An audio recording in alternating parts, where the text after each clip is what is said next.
This podcast is proud to be part of the TalkSport Fan Network. TalkSport. Powered by fans.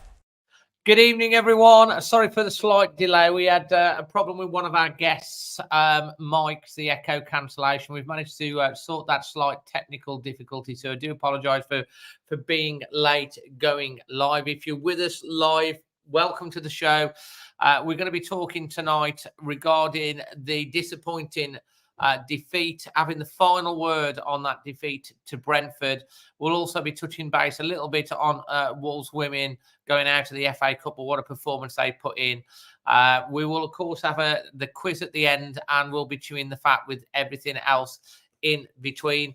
Before I get started, I do want to say, as always, a massive big thank you to Creation Wolf, local digital company who power extra time.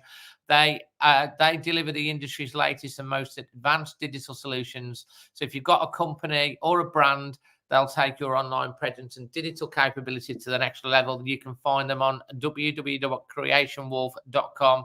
Link is in the description below. And yes, we're going to get stuck in. We've got some great guests tonight. We're doing it in one take tonight. There's no second half.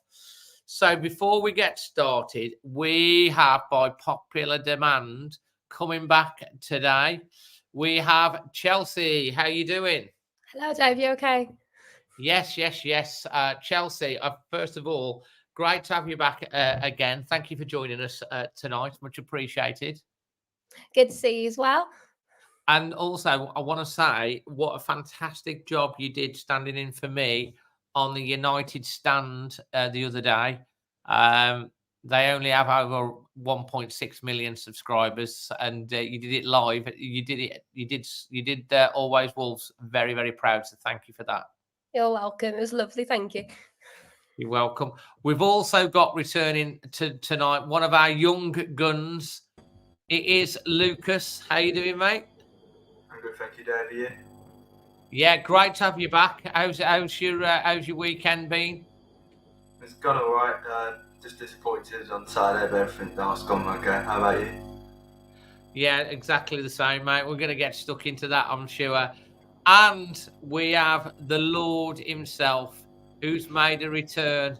Looking around, if you're watching it on live on YouTube, or watching it back on YouTube, or if you're listening to it on the podcast when we put it out, it is, of course, Lord Jason Guy, wearing one of the most Marmite kits you could ever ask for. I never really quite took to that kit, I've got to be honest. Do you know what, Dave? I like this, and I bought it off eBay the other day. I got it for 40 quid, and I'm well pleased with it, because I didn't get one when they first come out.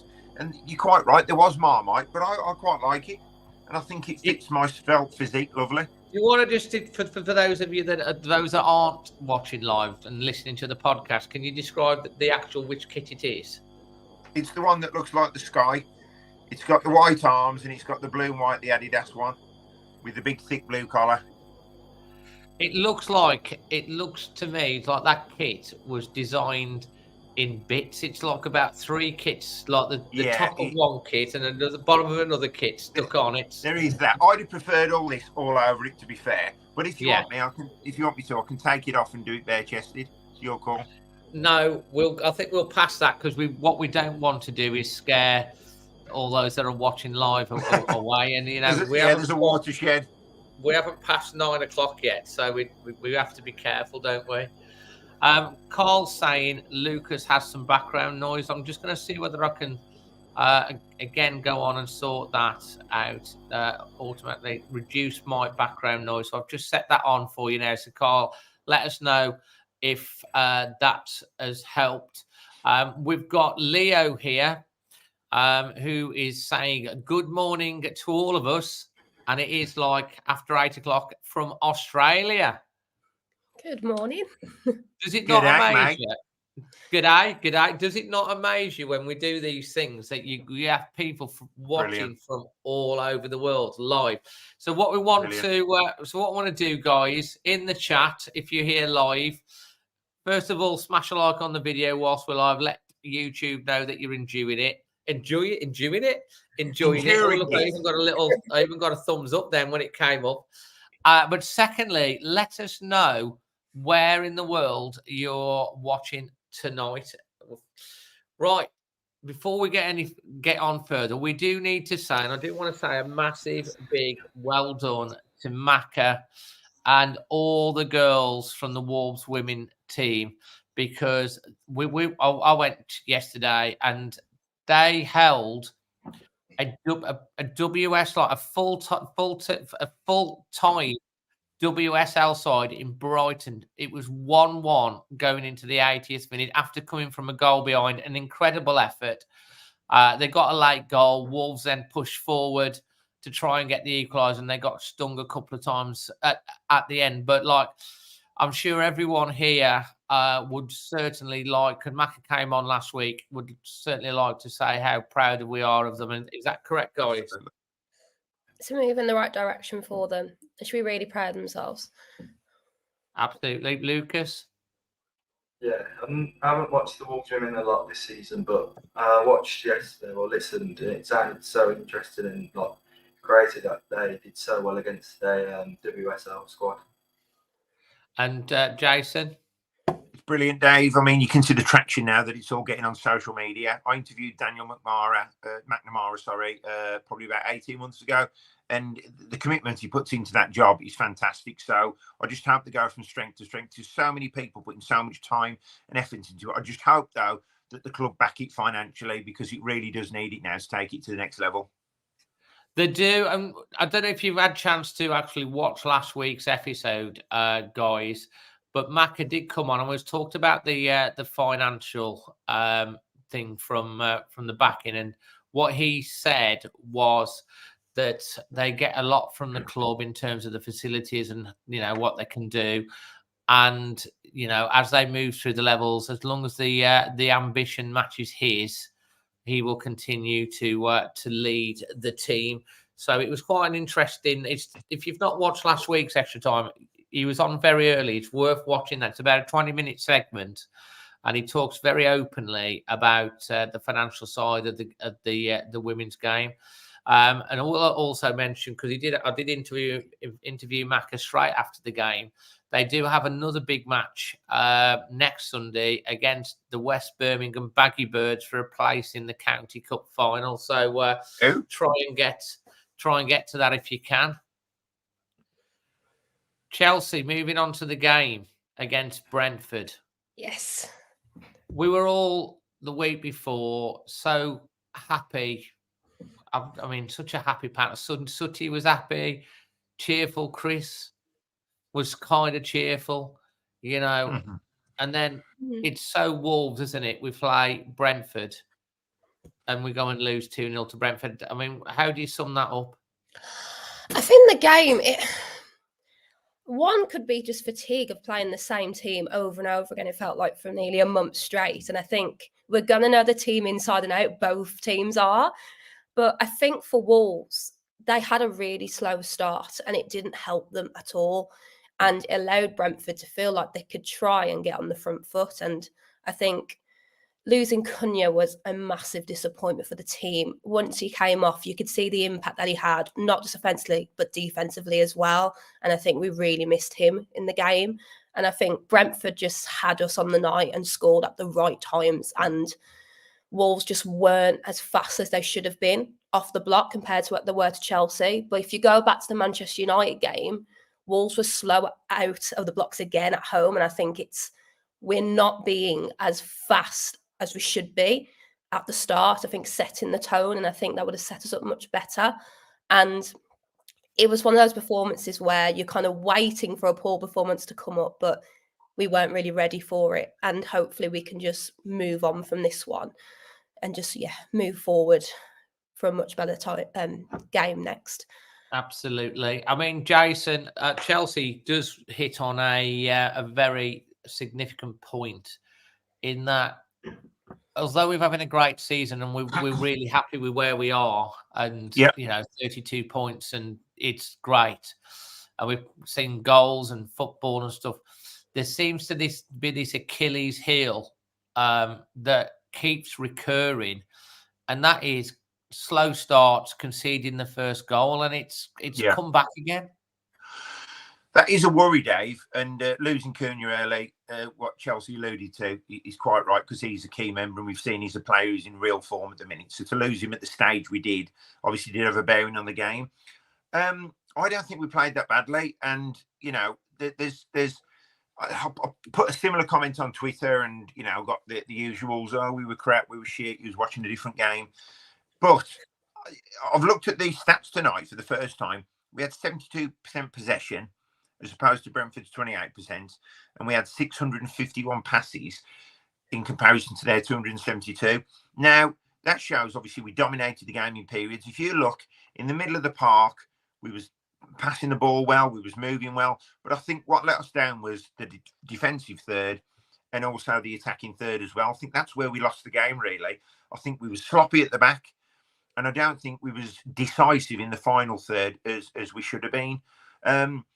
You know, like I said, percentage-wise, it speaks for itself, really. But goals win games, and we got let down by, two sucker punches, really, on the basis that I think the first one, especially, was against the run of play. But then it was always going to be a difficult game to come back into. You actually think it was against the run of play, the first half? Yeah. I mean, yeah, to be honest, listen, go on. Sorry, Dave. People have said to me, Brentford could have had 4. Well, they didn't. They didn't have 4 Wolves goals. Wolves could have had 6, but we didn't. Yeah. Listen. It was going both ways. Admittedly, Brentford probably had more. They look better in front of goal. I'll put it that way, right? And they certainly look better than Wolves in front of goal. But I think Wolves, you've seen the possession. We was controlling that game in the midfield, but we was very, very sloppy at the back. And I think that let us down massively. And as soon as Brentford went a goal ahead, what did they do? They played the usual games, time wasting. The game management was pretty, you know, it was very good, to be fair, because they saw out the game and then scored that goal, Ivan Toney. And they only scored that because Ivan Toney had 8-1 on himself to score. But Dave, it's just one of them days. We're 11th in the league. We've just beat Chelsea. This is what annoys me. In the league. 10th or 11th. We beat Chelsea, right? Yeah. And we didn't just beat Chelsea, we battered Chelsea. We are 11th now, yeah. Yeah, we're 11th. So Chelsea beat tonight, don't they? So we beat Albion. I know Albion aren't much of an opposition, but we still beat. You can only beat what's in front of you. We beat Albion, we beat Chelsea. And then I've got people seeing them online saying, I'm not too sure about Gary O'Neill. And then I've been arguing with this idiot who's going Faustin out. Clearly doesn't understand how FFP works. And I said, who's going to buy us then? Where's this billionaire that's growing on trees who's just going to fork out loads of money? Oh, there's always someone to buy us. Do you know what? They don't know they're born. I think we're having a good season. If we, the start of the season, if we'd have said, come the middle of the end of February, we're going to be 11th in the league and still in the cup, Dave, we'd have took their hands off. I do agree with you, of course, on all of this. And, I'm super positive about... But what, Dave? But what? But there is a but, and I'm going to go to Lucas to get his opinion on this, because this is a really good, interesting debate. Absolutely, from where we are in the summer, for me, if we finish above 13th and we have a good cup run, from everyone writing us off, that's real progress. And being able to not really invest in the team, that's massive progress and a stepping stone to great things. I think we're seeing a team that's united, that wants to play for each other. I think we're seeing a team that likes each other as well now, that they're not batting against each other, that they're buying into what the manager says, and all of that I'm totally thinking. But like Sutty would come on here and he would probably say, well, we're in this sort of position, why can't we get Europe? And whether or not we think that's a good or a bad thing for this season, we are within a shooting distance. And to be honest, Wolves have shown on form recently, our form since the turn of the year, it's sort of top 4 at form anyway.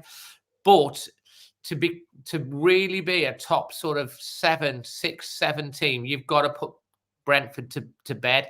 And I will disagree with you on one point when you say that the goal that Brentford scored in the first goal was against the second goal was against the run of play.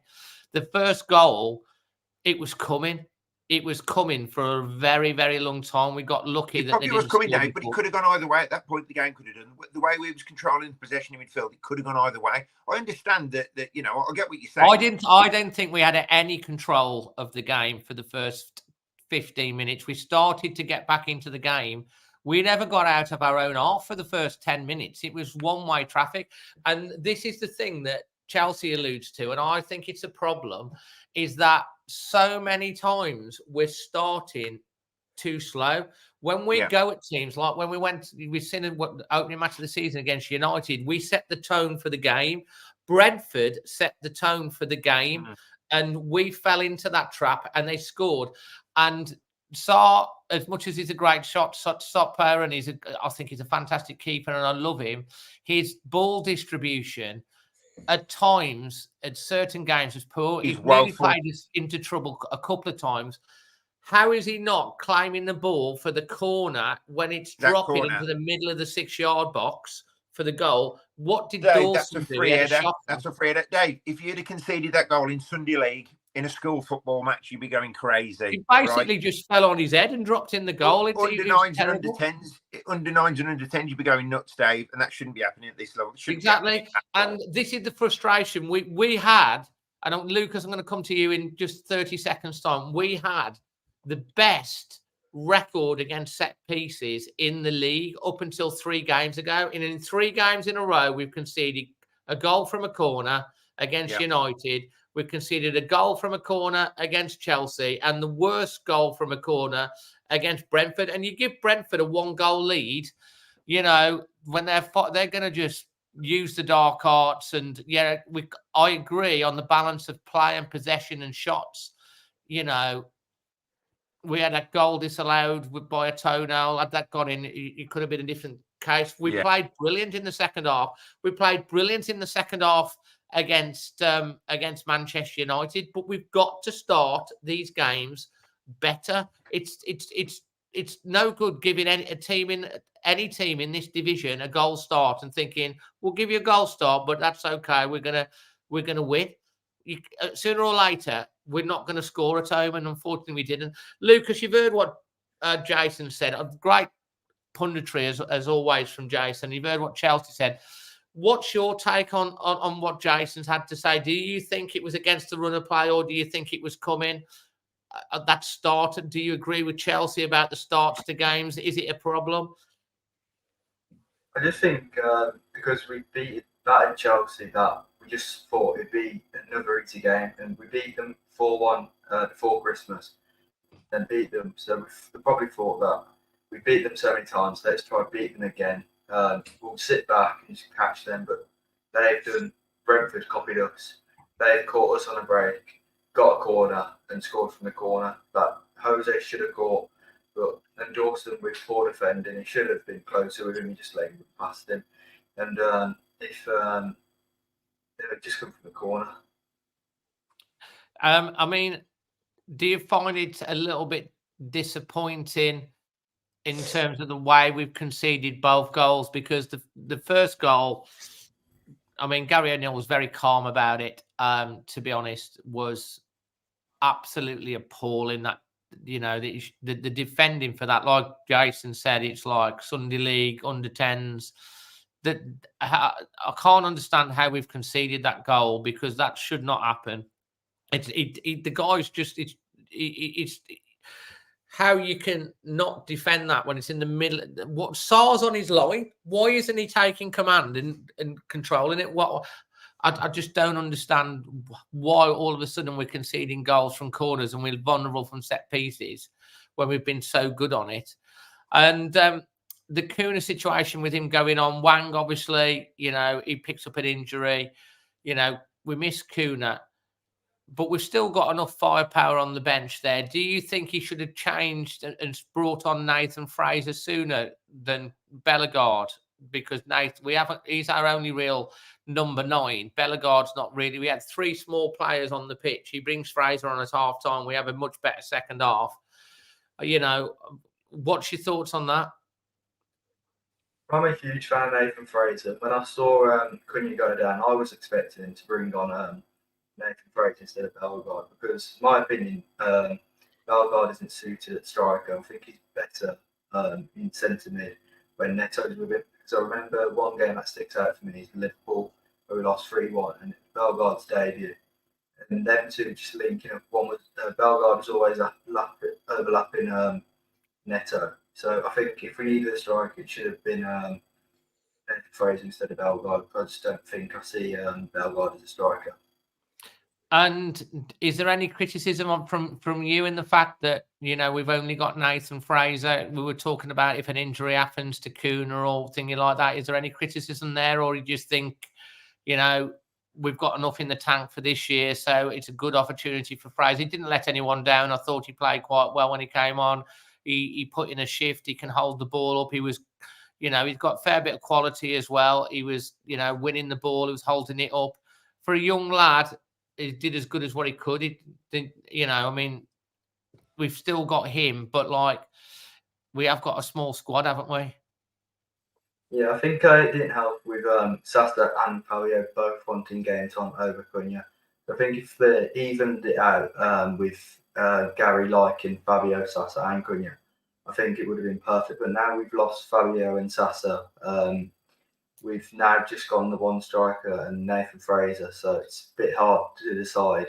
Well, we know that when Wang's back, we've got some more support up front, but it's just, I understand because of FFP, but we just need to find a striker that can put the ball in the back of the net. Absolutely. And Chelsea, you've heard what Jason's points and stuff like that, which are very, very good points. Obviously, what we do need to do, there are fans that will have a meltdown, as Jason refers to. You lose a game at home, and the world's falling in. It's the world's ending. The manager's not good enough. You've only got to lose one game or have a bad performance. What we have to put into context, it wasn't our best performance. I do agree with Jason to a point. I thought we did. You can't say they didn't have a lack of effort. And I think we did show a fair bit of quality. And, for about a 30-minute period in the second half, we absolutely pummeled them. And then we made one mistake. And, that's football. We see it happen all the time. You don't take your chances. You don't put the ball in the net. Eventually, that team's going to get upfield. If you make a mistake in the Premier League, you're going to get punished. And if the ball comes to Ivan Toney, you can bet your bottom dollar, like Jason said, he's gonna finish. He's a quality striker, and he will be playing in a much bigger team than Brentford next year. But to put things into context, we're 6th in the form table recently. It is a bad result, but you could have predicted it as much as you could predict Wolves going and beating Chelsea after 44 years at Stamford Bridge. You could have probably predicted, in fact, Emma did, that we'll probably go and do a Wolves and lose to Brentford at home, because that's what Wolves do. And you know what? We'll probably go to Tottenham at the weekend and we'll probably beat them, because that's probably what Wolves will do. But consistency is such a big key. So we have to put things into context. We didn't get to talk to you about the Chelsea win last season, but the form of Wolves over the last month, 2 months, it's said there, the form is on the whole much better and entertaining. I think overall, 2 points is, one, football fans are fickle most of the time. They're really happy when it's going positive. You have one bad game and everyone kind of has a breakdown sometimes. And I say that in a joking way. And I think the Brentford game was just one of those where there are obvious things that we could slightly change and do better. We know we could have a quicker start. We know that even if you have 80% possession, it's what you do with it. If you've only got possession in the middle of the park and you're not scoring, our ability in the final third, our final touch in the final third weren't there. And there's something that we need to focus on. And that doesn't mean that we're criticising the whole month, but there's areas for us to improve. And that was a massive area. Neto, the last time he was playing, he was so positive, but his distribution at the end, it wasn't where it should be. And I think without Cunha, that had a massive impact on the team, because Cunha's quite clinical, I would say. But with the Chelsea game, I think Wolves demonstrated what makes them a fantastic team when they're on it from the start. They were really positive and they went for it. And I think Wolves just need to keep that mentality for every game, especially home matches. That Manchester United game shocked me because I know that if Wolves had started on the front foot, we would have had a different game. And we gave Man United, in my opinion, confidence that they didn't have before the game because we allowed them to feel like they had control. But I think for Wolves, we should be really proud of how they've done, especially since Christmas. They've had a massive step forward. They've played really important games in the FA Cup. They've had big teams. They've got Chelsea twice. They've had Manchester United. They've got Spurs. They've got big games constantly. And I don't mean any disrespect for Brentford, but maybe that game they just went off the gas a little bit because they've had such heightened games over the last couple of weeks. And I think maybe that had an impact. But yeah, for possession, I think having 80% possession doesn't mean you control the game. Because if you're not scoring and you're not clinical, you don't control the game, in my opinion. I think Lamina and Gomez were great in the middle at doing those interceptions, stopping Brentford from moving forward. But it's what you do with that possession. And that's something that we can improve on. Well said. Absolutely well said. Jason, back to you. No, great points. And it's right. I was harbouring on the 72-28 possession, but you're quite right. It's goals that win games, and Chelsea is spot on in as much as they seemed with their possession to do a lot more than we did. It was passing the ball a lot from side to side and keeping possession and retaining possession. But if we're not moving forward, the other thing is I think what we do lack, and this is why I am keen to see how Nathan Fraser develops, being as he's got a big stature, etc., is we are lacking a focal point in the box. Now, I know Cunha against Chelsea, he was on fire. Obviously, one was a penalty. Is he a typical number 9 centre forward? No, I don't think he is. What we're trying to do, absolutely. So what we're trying to do, you can see now, we are getting more and more crosses into the box, but we do need a focal point there, and I think we are missing a target man. And I said, although Jota wasn't that sort of player, we've still, to this day, never really replaced that goal-scoring centre forward. And it's what every club wants, but now more than ever, because with the pace of Neto and the balls we are putting into the box, I just think we need someone desperately on the end of it. And this is why I'm hoping it could be Nathan Fraser, and we should be giving the youth a chance. Yeah, I mean, Lucas, you said you're a big fan of Nathan. Can you explain to us why? He just brings something to the game. Like yesterday, the game was so flat until the second half, but when Nathan Fraser come on, he was just getting the ball and passing it on to the wings. That's what the player should do. Win the ball back, pass it to the wings, and make the run into the box, which Nathan Fraser was. I remember once, I think it was Neto passed it back to him, but Neto just put too much power on. Just went under his legs. But he's getting there. So I think if he gets more game time, he'll be getting to the point where he's like understanding that Wolves need the number 9 striker, and that we need to score goals. And I think he does understand that we need to score goals, but I think he just needs that more game time, especially with Santi Bueno as well. If them two have game time, I think they'll be excellent. Yeah, Santi Bueno, you're talking about the centre-back. Yeah. Yeah. Jason, I want to go back to you on that one. Santiago Bueno, he's coming in a bit. Dawson, we know that, and I'm going to then come to you, Chelsea. I'm going to switch it around the other way. Tottenham at the weekend, they have so much pace up front. Dawson, great player, didn't have a great game. Is there an argument for switching Dawson out and bringing Santiago Bueno in into the centre of defence against Tottenham? For me, none whatsoever.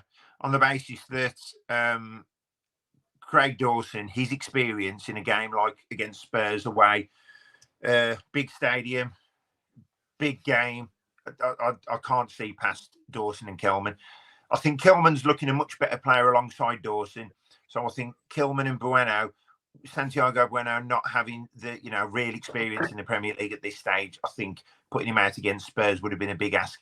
If there was a game, we should have played Santiago Bueno. It Brentford. Should have been probably this Saturday. Yeah, so I certainly wouldn't be dropping Dawson, because if you start dropping players after one bad game, Dave, you're going to be changing 3 or 4 players every game, or at least 2 or 3. I listen, and also when he got the goal, when he gets forward, he's also very, very dangerous at getting forward on set pieces. So Well, he did score that goal. I mean, I know he cocked up for the second goal, but he was what winds me up, because when we played against West Brom, there was no VAR. None of us were questioning any decisions. The game flowed nicely, and then obviously we play against Brentford, stop-start. We that goal. I mean, we all thought it was the goal. We was all celebrating, and once again, he's been done by a toenail, and you just think it's just ruining the game. And they're on about, don't start me on this blue card crap. Well, I was just do a link there. I mean, I'm taking it that you're a big advocate for the blue card. Anybody worth their salt that knows about football has already come out and said in the media that how it's going to affect the game for the work. Why keep changing the game? I understand some rules why they've come in, not VAR, but some rules why they've come in. I understand, it does help the flow of the game, etc., etc. But this blue card thing is going to completely destroy the game, because it's just going to create time wasting, putting people behind the ball. I mean, but and even refs are saying, well, we've already got a system in place. A yellow card, is a booking for an offence, and if they commit the same offence, they're going to get sent off. So we've already got this. So why do we need a blue card? But anyway, that's another story. So Santiago Bueno against Spurs, not for me now.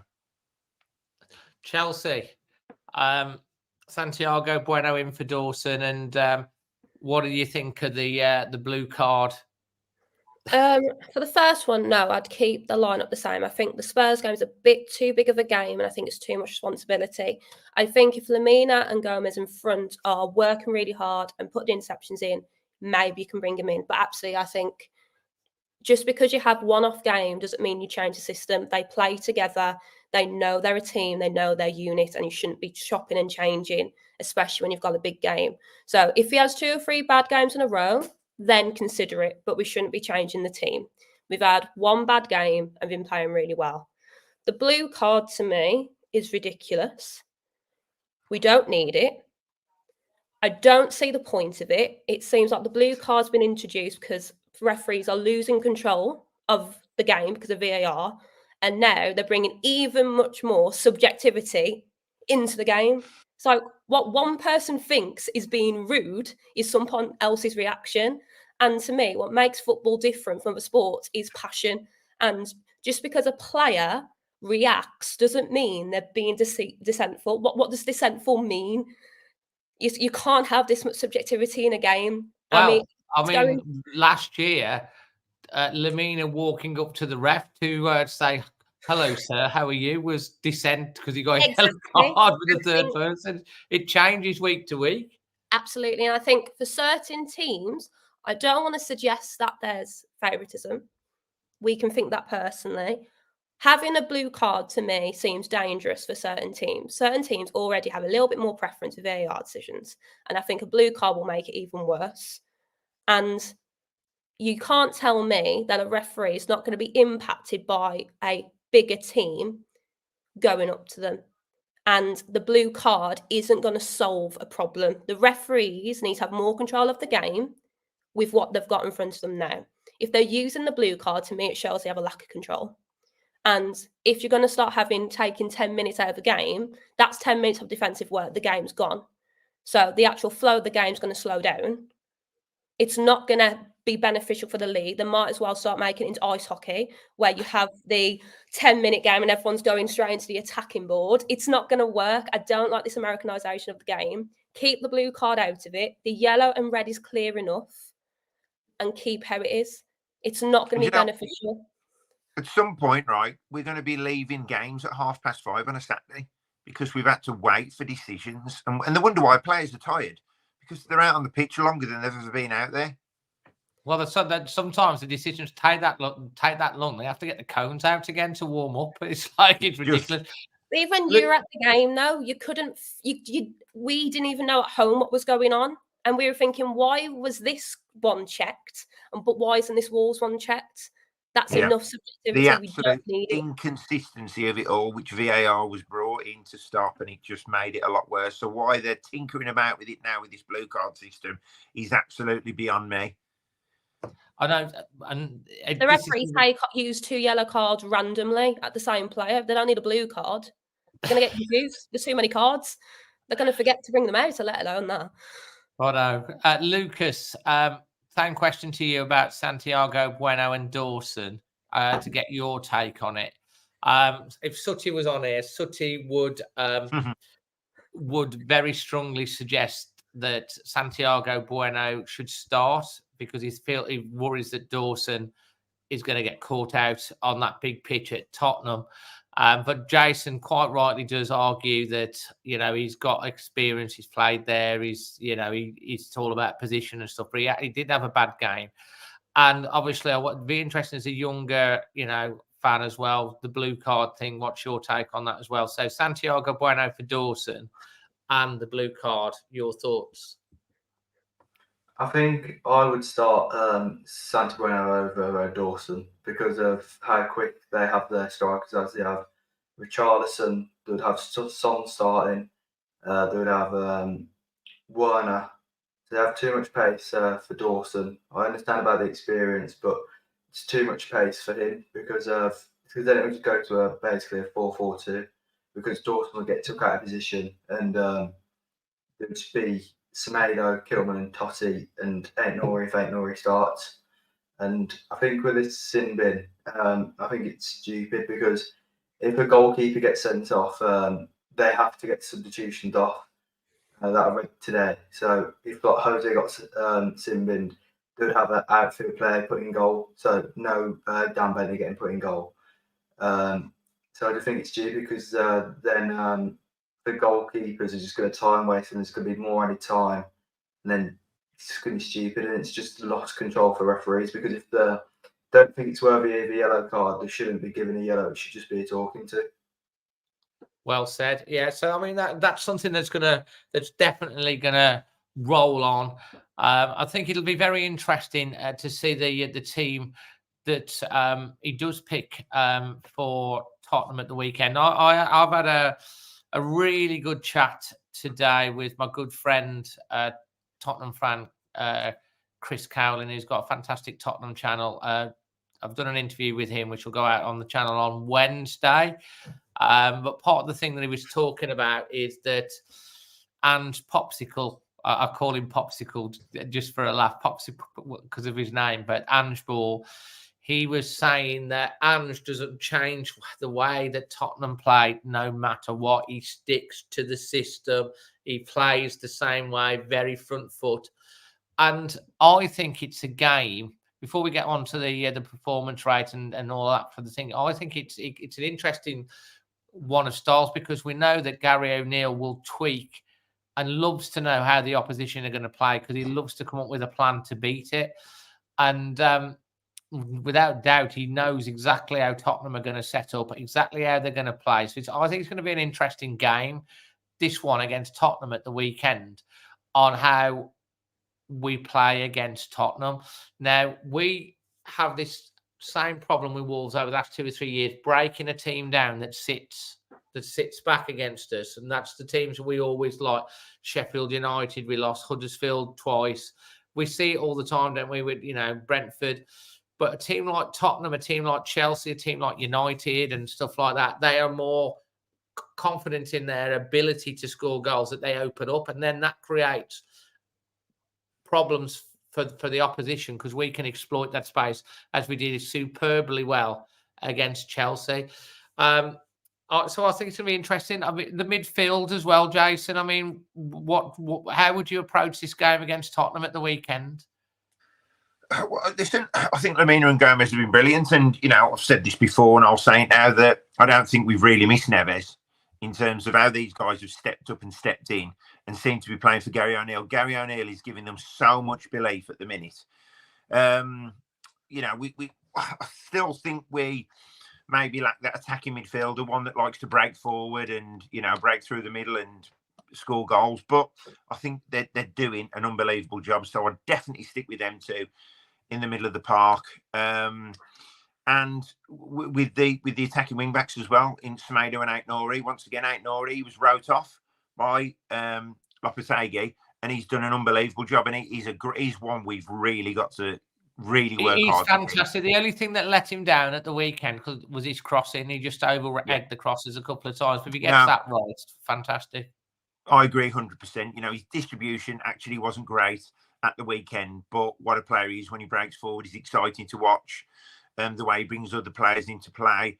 One player that does disappoint me now and again, and I don't want to like single or neg a player out, but Totti can sometimes be very one-footed for me. And you've seen so many times in the last game when Dawson didn't feel too confident in passing to him, where he'd gone to look and then he'd gone the other way pretty much every time. I don't mean to single him out because he's been a good player. He's just earned a 5-year deal, but he's one at the back for me, which I do worry about. I'm more worried with Totti than I am with Dawson. Interesting. Lucas, midfield, because obviously Joe Gomez, great player. He won the ball back to help create a goal against Chelsea. But I do think it's been a bit harsh on Tommy Doyle, personally, who's, I think, been probably our best player whilst Gomez was out. I mean, what's your take on the midfield? Because the thing I like about Tommy Doyle is that he's always looking for a forward pass all the time. He's looking to move it forward quickly all the time. He rarely loses the ball, where Joe Gomez is more of a ball winning midfielder, where, you know, what's your take for the weekend? I'd keep the midfield the same. Nori, Semedo, Lemina and Gomez. I'd keep that midfield, because then if we're getting destroyed by Tottenham, we can bring Tommy Doyle on to do some through balls to beat Spurs' high line with our quick strikers. So if we are getting beat, we can just bring him on and just do some through balls, and we can try and get some goals, but depending on how many goals we are losing by. Well, yeah, see, Lucas, I'd say that's kind of reactive. You know, I mean, fair point, but do you not want to have Tommy Doyle on from the start to take advantage of that high line with the through balls and actually take the lead and get in front and take the game away from Tottenham? Because that comes back to us being behind again and trying to play catch up, which is something that's a problem. You know, we want to get in front, take the lead, take the game away. Is there an argument to play all three, Lemina, Gomez and Tommy Doyle, in a system against Tottenham? I think playing the three would be difficult, because then one of the strikers would have to miss out, which would be Cunha, Wang or Neto, or even Sarabia. So either of them four would have to miss out, unless you put one in for Dawson, if you do want to drop Dawson. But I would just bring, if we are losing, we can bring Tommy Doyle on. He is that option. But like you said, if you would like to put the game early on, I think we have the players to do it against their high line, because I think their fullbacks at the minute is Porro and I can't remember the other one. I think Neto's quicker than both of them. So if Neto keeps changing size like sometimes he does, I think we'll be putting it 2 or 3-0 away if we do want to play that way. Interesting. Chelsea, your thoughts on that before we move on? For me, I would keep it the same, because on a personal note, Doyle, watching the last 2 games, I know we say that he's forward thinking, but the last few, I've seen him doing it more sideways and not being as positive as he could be. And I think maybe because he's coming on, I don't think Doyle is an impact sub. He shouldn't be coming on mid-game, whereas Gomez could. So I think if you're going to play Doyle, I'd start with him so he can set the tone of the game, try and be at the creative player. But I don't think when he came on the other game against Brentford, he had a positive impact. Because I know he had a bit of a bad game. He had a poor game with some shots going, and maybe it was just an off one. But I don't think Doyle's right to bring on halfway. I think Lemina or Gomez can intercept. So I think having one of them by Doyle complementing quite well. But I would start with Doyle, not bring him on, because I don't think that Ben helped Wolves at all. And I think he put us on the back foot. Because after Ivan Toney scored, we didn't look like we were going to score again. We looked deflated. And I think that was represented in the midfield, and especially Doyle. It was a lot backwards. It was a lot side to side. I don't think he pushed the team forward. That's my opinion. I don't think he's as forward thinking as some people do think he is. Very good points raised at all. The one thing that is interesting is that I think our front three is Cunha, Wang, and Neto. And we do see Gary O'Neill does seem to be very unlucky that he can't seem to play our first three. Neto out injured. Okay, Neto's come back. Wang's gone to the Asia Cup. Wang's come back, and then Kuna's now got injured. I don't know anyone's heard anything on Kuna on the injury front. Don't know if you've heard anything, Lucas. No, I haven't heard anything. No, we haven't really. The club haven't said yet. So I mean, he went off. They're hoping it's not too serious. If it is a hamstring, even if it's a minor one, it could still be out for a little while. So he carried on a little bit after he pulled up. But I do feel it's such a shame because we just can't seem to get Kuna, Wang, and Neto on the pitch at the same time, can we, Jason? No, you're quite right, Dave. And they all obviously offer so much moving forward. And that's a great point you made about Tommy Doyle, because does he really deserve to be left out? No, he doesn't. But it just shows the strength of Lamina and Gomez. And it's a nice problem for Gary O'Neill to have. But Tommy Doyle is probably that attacking midfielder as well. He's the one that likes to get forward. But yeah, Cunha, Neto, and Hwang, there is going to be a point where they're all going to be playing. They're all going to be on form, Dave. Yeah, absolutely. Jason, whilst I've got you very, very quickly, your man of the match for the weekend, your performance rating, and your highlight of the day before we get on to the quiz. Although I've bleated on about the possession, it still wasn't a great. I didn't think we played badly, like I said, but we let ourselves down. So for that, I'm going to give it a 6.5 out of 10. Player of the match for me, Gomez. I just thought he was brilliant. He looks for me better and better every game. The fact we're not missing, like I said, Neves in midfield with now we got Gomez is huge. Highlight of the match, obviously there wasn't much to pick from. So what I will go for is Nathan Fraser, because it's always nice to see a young homegrown player coming through. So let's just hope he starts scoring some goals and getting better and stronger. Fantastic. Same to you, Lucas. I think performance rating 5 out of 5. No, 5.5 out of 10. Just for the first half, just slacked it a bit. I think man of the match, João Gomez. I think performance of the day. I've lost my word. Highlight. Highlight of the day. It's seeing Nathan Fraser go on, so same as Jason. And to you, Chelsea. I agree with the boys. I think 5.5 is fair. I think the second half demonstrated Wolves being a lot more positive, but the first half kind of let them down a little bit. I think for me, we're going for kind of a similar thread of the midfield, but I was really impressed with Lamina again. He really sets the tone and his interceptions are really important. I think can go head to head with Gomez. I think for my highlight, of course, seeing Fraser's brilliant, but try and be a bit different with my choice. I think I would say seeing Neto back and being really positive and not feeling like he's going to get injured again. He's starting to find his foot, he's finding his pace, creativity's coming back. And I'm sure that his clinical aspect of his game will come with more games that he plays. But I'm just so happy seeing Neto back in the team, because when we don't have Cunha and Neto, it's really hard to deal with. But I think as long as we have one of them, then we can be a bit more positive moving forward. So just keep fingers crossed that Neto remains fit. Absolutely well said. So guys, this is the opportunity for you guys in the chat. If you've got a question directly for the Lord Wolves Premier himself, Jason, Lucas, choose the others, pick on the others. Any direct questions for the thing, you've got the next couple of minutes to do that before we get on the quiz. Whilst we wait for any questions that you might have, score prediction for Tottenham at the weekend, Jason? 4-0 Spurs. Spurs win. Batter us. No. I'm going to go for... It's going to be a difficult game, isn't it, Dave? So, do I want to back against Wolves? Not really, but I think it's going to be 2-1 Spurs. They are a good team, aren't they? And that Ange Popsicle man, as you call him. I just call him Ange Popsicle because he's really got them playing, hasn't he, Dave? And they're all playing for him. And yeah, I don't want Wolves to lose, but I've got to be realistic as well. Spurs are a good team, and I don't want there to be a massive meltdown on Twitter. You open your phone and people are suicidal because we've lost to Spurs. one of the best teams in the country, and they're just like going crazy and putting stupid things. Just, if it affects you that bad, put your phone down. Next. You've told them, Jason. Lucas.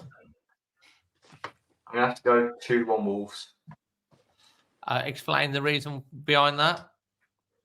I just feel like I have a good feeling that we're going to take our chances, and I feel like it'll come from another set piece from Spurs that we're going to concede.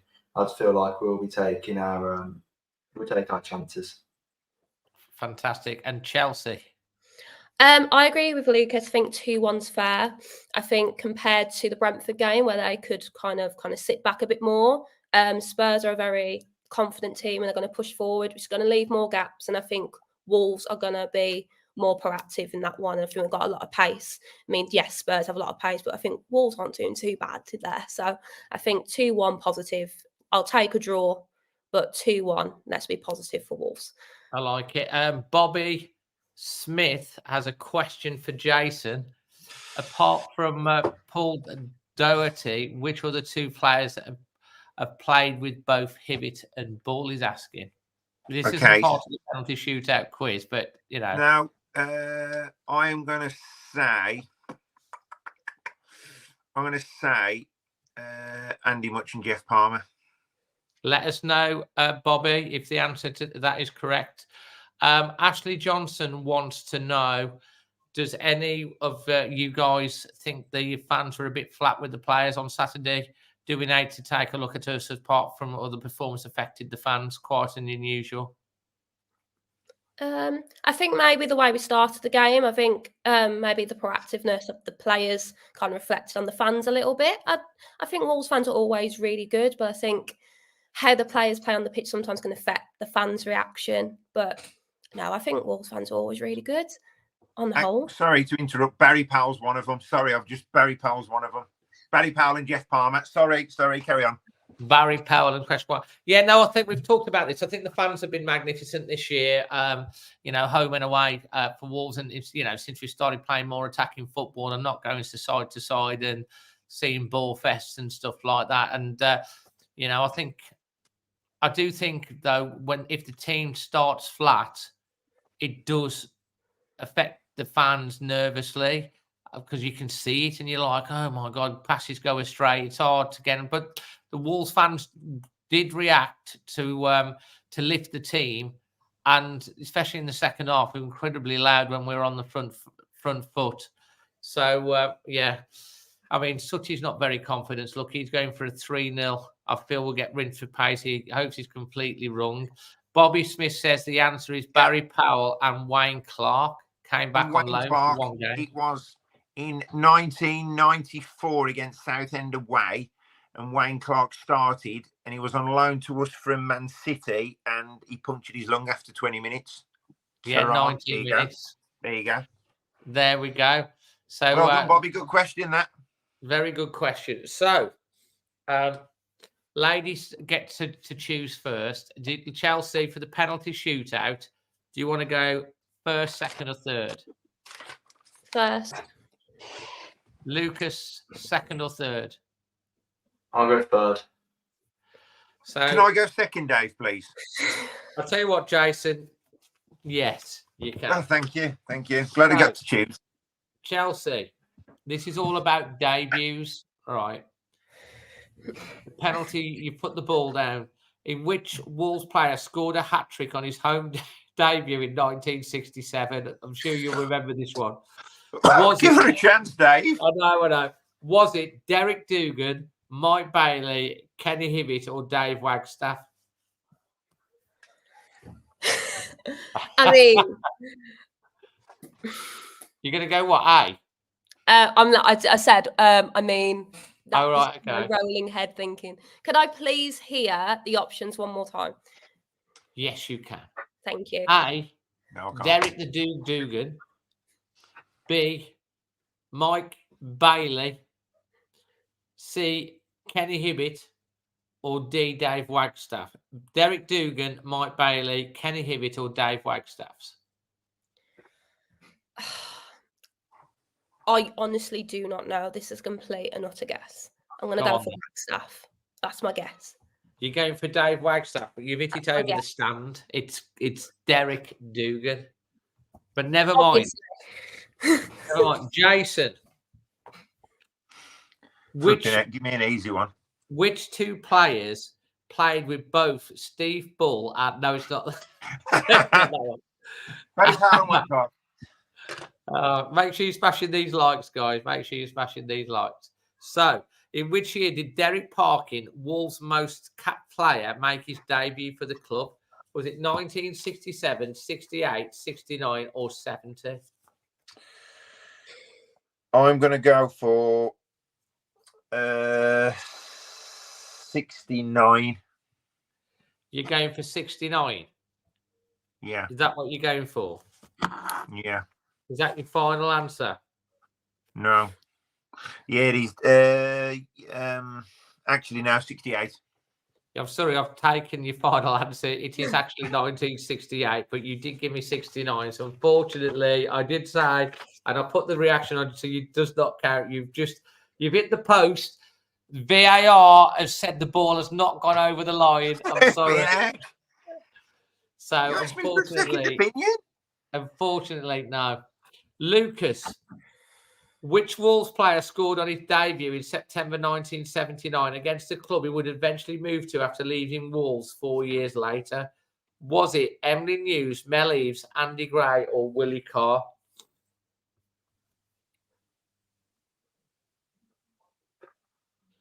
Emily 1979. Emily News, Mel Eves, Andy Gray, or Willie Carr?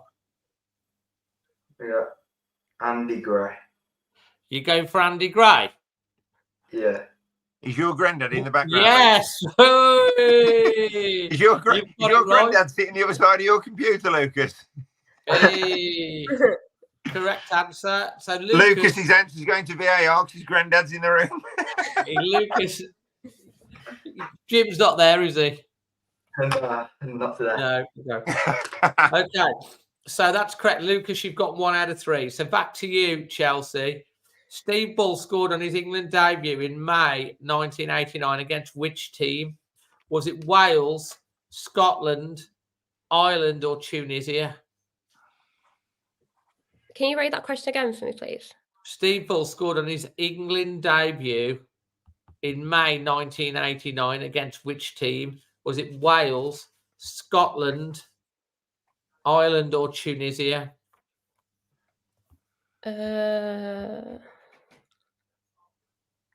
Scotland? You're going with Scotland?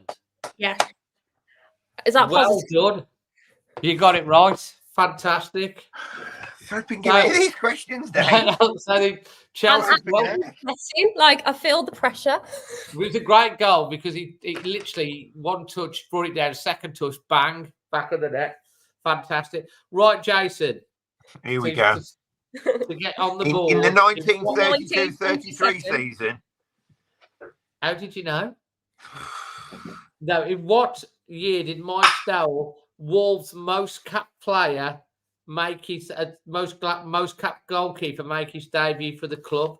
Was it 87, 88, 89, or 90? 89. You're going with 1989, are you, mate? Are you sure?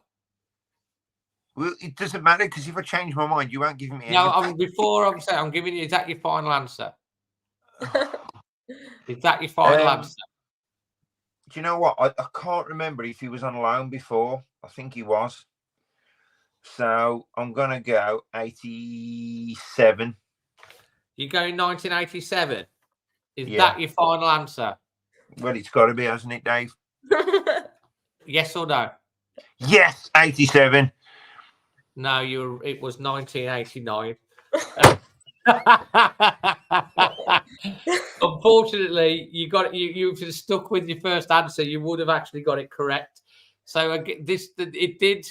The keeper's sitting on his deck chair. When Chelsea said Scotland, why didn't you say, "Are you sure, Chelsea?" But no, Chelsea went Scotland. You went, "Yeah, well done, Chelsea." I did. I didn't put say. the seed of doubt into her mind. Listen, you're 0 out of 2, unfortunately. Lucas, Which Wolves player scored a hat-trick on his debut in an away game against Birmingham City in 1992? Was it David Kelly? Was it Paul Cook? Was it Paul Birch? Or was it Darren Roberts?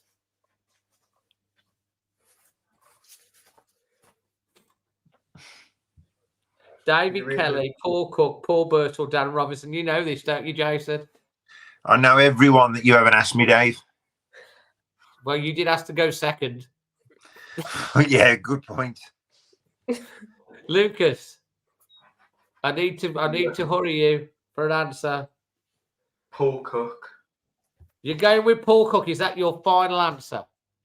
Yeah. It's your final answer. Yeah. It's incorrect. Unfortunately, it was Darren Roberts. The keepers easily saved that. So Chelsea, to take the lead, which Wolves player, aged 17, scored twice on his debut in an away game against Norwich City? Was it Steve Corica, Robbie Keane, Kevin Muscat, or George Endar? Can you say the names one more time? Yeah, which Wolves player, aged just 17? I remember this well. I was going to pick up some brass instruments with Emma, listening to it down on the south coast. Which Wolves player, aged 17, scored twice on his debut in an away game against Norwich City in August 1997? Steve Corica, Robbie Keane, Kevin Muscat, or George Endar? Is it Robbie Keane? You're going for Robbie Keane. Is that your final answer? Yes, because I'm not going to be switched. Yes. That is your definite final answer. 100%. Correct answer. Jason can't beat you now. Can't win by the sound of it. Right, Jason, you need to get this correct. Otherwise, it's going to be an embarrassing 0 out of 3. Go on then, Dave. Get me the hardest question you can. I'll just reading you the next question. It's how they fall. Which Wolves player scored on his debut away from home and then scored on a hat-trick on his own debut in the following game? Was it Kenny Miller? Was it Dean Sturridge? Was it Alex Ray? Or was it Sean Newton? Dean Sturridge. Is that your final answer? Yes, Dave. That is my final answer. I'm not going to change Look it. into my eyes. Is that your final answer? Yes. You sure? I'm sure. If you say Kenny Miller, yes. He's got one. So, Lucas, to take this to a sudden death penalty shootout with your arch nemesis, Chelsea, you need to get this correct. No, he doesn't. Which Wolves player, a record signing at the time, scored on his Wolves debut against Everton in August 2018? Was it Johnny? Was it Raul Jimenez? Was it Joe Martino? Or was it Diogo Jota? Raul Jimenez. You going Raul Jimenez? It's confident. Yeah. Correct answer. Okay. Here we go then. So, we move on, don't we? I don't. Right. Transfer records. Chelsea. In July 2023, Wolves sold Ruben Neves for a reported £47 million, a club record at the time.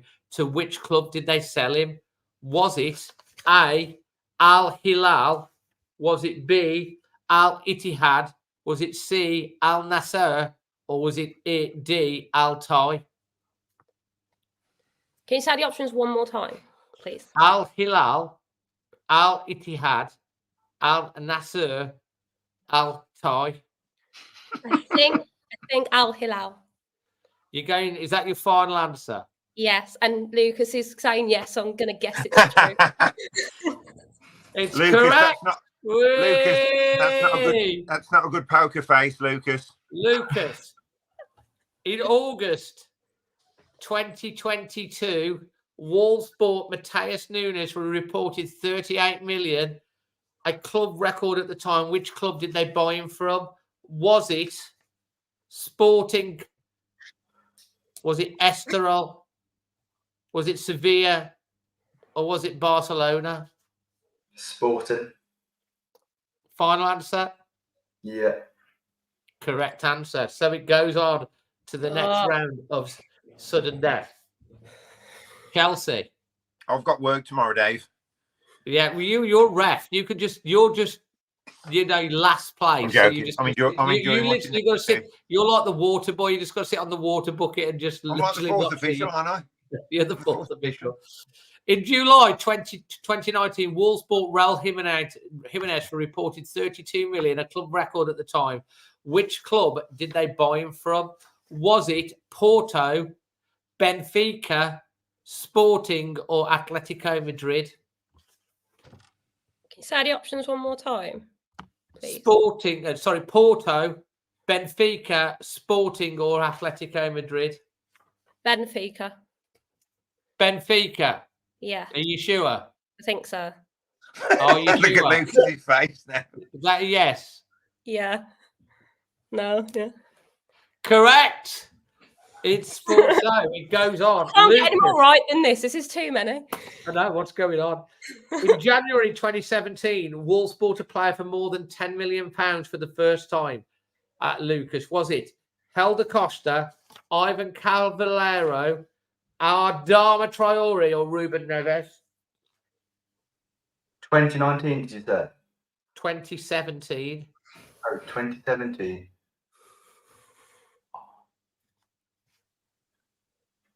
Helder Costa. You're going for Helder Costa? Yeah. It is the correct answer. Well done. Crikey. It goes on further. In August 1999, Wolves sold Robbie Keane for a reported 8.1 million. Chelsea, a club record at the time. Which club did they sell him to? Was it Inter Milan? Was it Leeds United? Was it Tottenham Hotspur? Or was it Coventry City? Coventry City. Oh my God, she's on fire, literally on fire. Right, Lucas. September 1979, Wolves bought a player for more than 1 million for the first time. Was it Emlyn Hughes? Was it Mel Eves? Was it Andy Gray? Or was it Paul Bradshaw? I'm going to go Mel Eves. You're going for the myth, the man, the legend. Is that your final answer? Yeah. Unfortunately, it is wrong. Jason. Andy Gray. Andy Gray. And that means that the winner of this week's quiz is Chelsea. You're the winner. Congratulations. Well done, guys.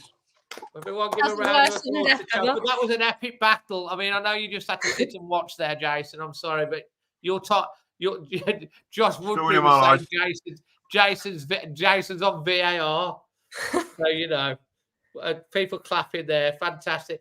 Guys, it's been a brilliant show. Thank you very much for listening. If you've enjoyed it, smash a like.